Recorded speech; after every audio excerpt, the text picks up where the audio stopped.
4 డిఏలు 5 డిఏలు పెండింగ్ ఉన్నాయి. మూడవది, ఆనాటి ప్రభుత్వం ఉద్యోగి రిటైర్డ్ అవుతే ఒకప్పుడు మొత్తం బెనిఫిట్స్తో సహా చెక్కులు ఇచ్చి ప్రభుత్వ కారులోనే తీసుకుపోయి ఇంటికాడ దించేసి ఈ రాష్ట్రానికి సేవ చేస్తే వాళ్ళకి ఆ గౌరవం దక్కాలని చెప్పింది. అది దేవుడెరువు. ఇవాళ రిటైర్డ్ అవుతున్నటువంటి ఉద్యోగులకు కూడా వాళ్ళకు రావాల్సిన బెనిఫిట్స్ ఈ ప్రభుత్వం చివరికి వాళ్ళ బెనిఫిట్స్ పొందాలంటే కూడా పైరవి చేసుకోవాలి, లంచాలు ఇస్తే తప్ప, కమిషన్ ఇస్తే తప్ప వచ్చే పరిస్థితి లేదు. అంటే కేవలం టీచర్లకు సంబంధించిన మాత్రమే కాకుండా ఈ ప్రభుత్వాన్ని బొందబెట్టడానికి అన్ని వర్గాలపై సిద్ధంగా ఉన్నారు. అందువల్ల కాంగ్రెస్ పార్టీకి కూడా ఇగో మా టీచర్ ఎమ్మెల్సీ ఈ అభ్యర్థి అని చెప్పి నిలబెట్టేటువంటి దమ్ము లేదు. కేవలం ఇండిపెండెంట్ మాత్రమే, టీచర్లలో ఇండిపెండెంట్ అభ్యర్థులు పోటీ చేస్తున్నారు. ఒక భారతీయ జనతా పార్టీ మాత్రమే అటు కరీంనగర్ కేంద్రంగా ఉండేటువంటి టీచర్ ఎమ్మెల్సీ, గ్రాడ్యుయేట్ ఎమ్మెల్సీ, ఇక్కడ వరంగల్ కేంద్రంగా ఉన్నటువంటి ఈ teacher MLC Bhajapa BJP party తప్పకుండా అసెంబ్లీ ఎన్నికల్లో జరిగిన మిస్టేక్ జరగద్దని భారతీయ జనతా పార్టీ మాత్రమే, ఈ దేశానికి మోడీ మాత్రమే శ్రీరామ రక్ష అని చెప్పి భావించి 17 పార్లమెంట్ సీట్లలో 8 భారతీయ జనతా పార్టీ గెలిపించి 8 కాంగ్రెస్ పార్టీ గెలిపించి అధికార పార్టీ కాంగ్రెస్కి అన్ని డబ్బులు ఖర్చు పెట్టినా, అధికార దుర్వినియోగానికి పాల్పడ్డా వాళ్ళకు వచ్చిన ఓట్ల శాతం 40, భారతీయ జనతా పార్టీకి వచ్చిన ఓట్ల శాతం 35.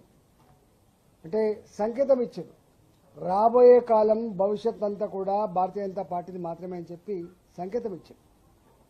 కాబట్టి విజ్ఞులైనటువంటి మా పట్టభద్రులు అటువైపు కావచ్చు, మా టీచర్లు తప్పకుండా మీరు రాబోయే పరిణామ క్రమాన్ని అర్థం చేసుకొని భారతీయ జనతా పార్టీని గెలిపించాలని చెప్పి మేము కోరుతా ఉన్నాం.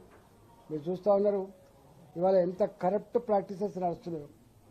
ఆనాడు బీఆర్ఎస్ పార్టీ అయినా, ఈనాడు కాంగ్రెస్ పార్టీ అయినా స్కాములు, భూముల దందాలు, కమిషన్లు, డబ్బుల సంచులతోటి ఢిల్లీని మెయింటైన్ చేయడం తప్ప వీళ్ళకు ప్రజల సమస్యలు పరిష్కరించలేరు. ఇచ్చిన హామీలు అయితే అమలు చేసే దమ్ము లేదు. మోడీ గారు మీరు చూసిండ్రు 2024-25లో బడ్జెట్ ప్రవేశపెట్టినాడు. ప్రపంచవ్యాప్తంగా తరుముకొస్తున్న సమస్య నిరుద్యోగ సమస్య అని చెప్పి నిరుద్యోగ యువతకి ఒక దిక్సూచిలాగా ఉండాలి. నిరుద్యోగ యువత యొక్క శ్రమని, వాళ్ళ తెలివితేటల్ని దేశ పురోగమనంలో వాడుకోవాలని చెప్పి నిరుద్యోగ సమస్య కోసం 4 లక్షల కోట్ల రూపాయల బడ్జెట్లో పెట్టి అనేక రకాల స్కీములు ప్రకటించారు. అవన్నీ కూడా మీరు చూశారు. మొన్నటికి మొన్న మళ్ళీ ఈ బడ్జెట్లో కూడా అనేక రకాల ప్రణాళికలు రూపొందించిన నిరుద్యోగుల కోసం.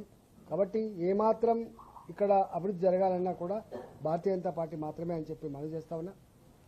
ఇప్పటికీ మన గ్రామాలలో మీరు చూస్తున్నారు, పెరిగే చెట్టు కావచ్చు, పారే మురికి కాలువ కావచ్చు, నడుస్తున్న సిమెంట్ రోడ్డు కావచ్చు, మనం గొప్పగా రాసుకుంటున్న తడి చెత్త పొడి చెత్త షెడ్లు కావచ్చు, శ్మశాన వాటికలు కావచ్చు, గ్రామ సచివాలయాలు కావచ్చు, అంగన్వాడీ సెంటర్లు కావచ్చు, ఇవన్నీతో పాటుగా చివరికి అలా పనిచేసేటువంటి సఫాయి కార్మికులకు కూడా, మున్సిపల్ కార్మికులు కావచ్చు, ఇలా గ్రామ పంచాయతీ పనిచేసే కార్మికులు కావచ్చు, కేంద్ర ప్రభుత్వ డబ్బులు వస్తే తప్ప జీతాలు లేని పరిస్థితికి వచ్చింది. కాబట్టి ఇవాళ తప్పకుండా మీరు ఇవన్నీ మీ ఆలోచనలో ఉన్నాయి. మరొకసారి ఆలోచన చేయమని చెప్పి కోరుతా ఉన్నా. ఇక్కడ గడికేసి మన ఇవాళ ఎయిమ్స్, ఆ నిజాం ఆర్థోపెడిక్ వాళ్ళ భూములలో ఈ రాష్ట్ర ప్రజలకు సౌకర్యం కోసం ఇచ్చేటువంటి రోడ్డు కూడా నిర్మాణం చేస్తారు. మీకు తెలుసు, వాళ్ళ దగ్గర బుచ్చగాళ్ళ లెక్కనే ఉన్నారు. మా పైసలు లేవని వాళ్ళు అనబట్టి. అందుకని ఏం చేసినా కూడా మళ్ళీ కిషన్ రెడ్డి గారు మాట ఇచ్చినా, మేము మాట ఇచ్చినా జనరల్ నామ్స్ మీకు తెలుసు. ఇలా బ్రిడ్జిలు కడతారు. బ్రిడ్జిలలో రాష్ట్ర ప్రభుత్వ వాటి ఉంటుంది, కేంద్ర ప్రభుత్వ వాటి ఉంటుంది. ఫస్ట్ టైం రాష్ట్ర ప్రభుత్వం దగ్గర డబ్బులు లేవని, రాష్ట్ర ప్రభుత్వాలు సహకరిస్తలేవని చెప్పి మొత్తం 100% నిధులు కేంద్రమే ఇచ్చి ఇవాళ ఆర్యూబీలు కావచ్చు, ఆర్ఓబీలు కావచ్చు కడుతున్నారు. అట్లనే ఇక్కడ ఈ ప్రయాణికుల అవసరాలు దృష్టిలో పెట్టుకొని ప్రజల యొక్క విశ్వాసాలని, నమ్మకాన్ని కాపాడాలి. కాబట్టి డెఫినెట్గా అవసరమైతే గడికస్త నుంచి ఇక్కడ వరకు కూడా కేంద్ర ప్రభుత్వమే 100% డబ్బుతో ఎక్స్పాండ్ చేసే ప్రోగ్రామ్ కానీ ఇక్కడ ఎక్స్టెండ్ చేసే ప్రోగ్రామ్ కోసం అడుగుతాను నేను.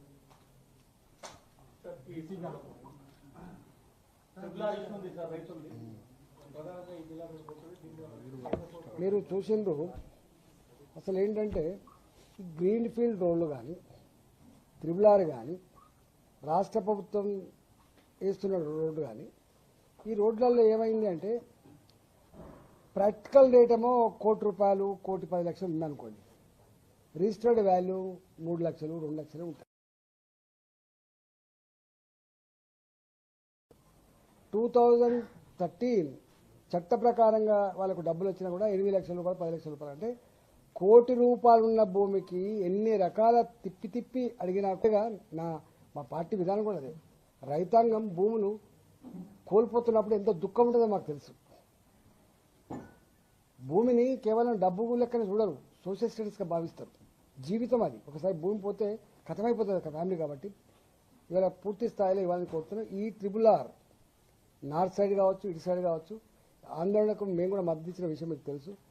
మద్దతు ఇవ్వడమే కాకుండా నేనే అధికార పార్టీ అయి ఉండి కూడా నేను మాట్లాడిన విషయం తెలుసు. కాబట్టి డెఫినెట్గా రైతాంగానికి భూములు కోల్పోతున్నప్పుడు సంపూర్ణంగా ప్రాక్టికల్గా ఉన్న ధర చెల్లించే తీసుకోవాలి తప్ప వాళ్ళని ఇబ్బంది పెట్టదని నా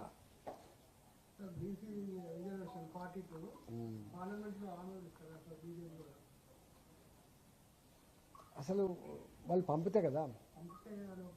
ఇప్పుడు జనరల్గా ఏముంటా అంటే ఈ కుల గణన సామాజిక పరంగా ఉన్నటువంటి చట్టబద్ధత కలిగినటువంటి సంస్థల ద్వారా చేయించి కేంద్రానికి కనుక పంపిస్తే కేంద్రం తప్పకుండా యాక్సెప్ట్ చేస్తుంది. ఇక మా జన రాజ్యాంగబద్ధంగా ఎవరిని అడగకుండానే ఇప్పటికీ ఎస్సీలకు ఎస్టీలకి ఒక వెసులుబాటు ఏముంది ఉంటుందో అంత ప్రకారంగా రిజర్వేషన్ పెంచుకునే అధికారం ఉన్నది. తమిళనాడు లాంటి రాష్ట్రంలో మా రాష్ట్రంలో అణగారిన వర్గాలకు 90% జనాభా ఉంది కాబట్టి అని చెప్పి బాధ్యత చట్టబద్ధత కలిగిన సంస్థల ద్వారా సర్వే చేయించి సబ్మిట్ చేసి తెచ్చుకున్న వాళ్ళు ఇప్పుడు అనుభవిస్తారు. ఇక్కడ కూడా నిజంగానే బీసీల మీద కనుక నీ ప్రేమ ఉంటే కులగణన చెయ్యి, తప్పకుండా మంచి అథెంటిక్గా దానికి అధికారుల దాంతో చెయ్యి, పంపండి, డెఫినెట్గా ఆమోదిస్తారు. కులగణనకు వ్యతిరేకంగా లేదు భారతీయ జనతా పార్టీ, డ్రామా కంపెనీకి వ్యతిరేకంగా లేదు. నేను ఏమంటాను, సర్వే బరాబర్ సర్వే చేస్తే అథెంటిసిటీ ఉండాలి. మీకేముంది చెప్పండి, బాధ్యతతో చట్టబద్ధత ఉండి ఇదిగో మేము సర్వే చేస్తున్నాం, ఇది అథెంటిక్ అని చెప్పి రిపోర్ట్ సబ్మిట్ చేసినట్టు ఉండాలి. కానీ వాటికి 15 రోజులు అధికారులు పంపించి నువ్వు రాసుకురాపో అంటే వస్తుందా? మీరు చూసిండ్రు జనరల్గా జనాభా పెరుగుదల ఉన్నది. ఎస్సీలకి ఇప్పటివరకు 15% రిజర్వేషన్ ఉంది. మొన్నటి జనాభాలో 17.6 17.7% వచ్చిందని మనం చూసినాం. పాత రాష్ట్ర ప్రకారంగా ఎస్టీల జనాభా 6% ఉండే, మరి 9% చేసిండ్రు. 9% 10.5% అని చెప్పి వచ్చింది. బీసీలో ఇంతకుముందు 50-52% ఉందని మనం అన్నాం, ఇప్పుడు 46% వచ్చింది. అంటే ఏం చేసినాం మాయా చెప్పండి. జనాభా పెరుగుతుంది కదా, 3 కోట్ల నుంచి 3.5 కోట్ల 2011 జనాభా లెక్కల ప్రకారంగానే 3,60,00,000. ఇవాళ జనాభా లెక్కలు తీస్తే ఆఫ్టర్ 10 years 15 years అవుతుంది, ఇవాళ 4.5 కోట్ల జనాభా. మరి ఏ రేషియోలో అయితే మిగతా పెరుగుతా ఉన్నా ఆ రేషియో పెరగదా? కనీసం 50% ఉంటే 52% అని కావాలి, 52 54% అని కావాలి. అది ఒక్కటి మాత్రం ఎటు తగ్గింది చెప్పండి.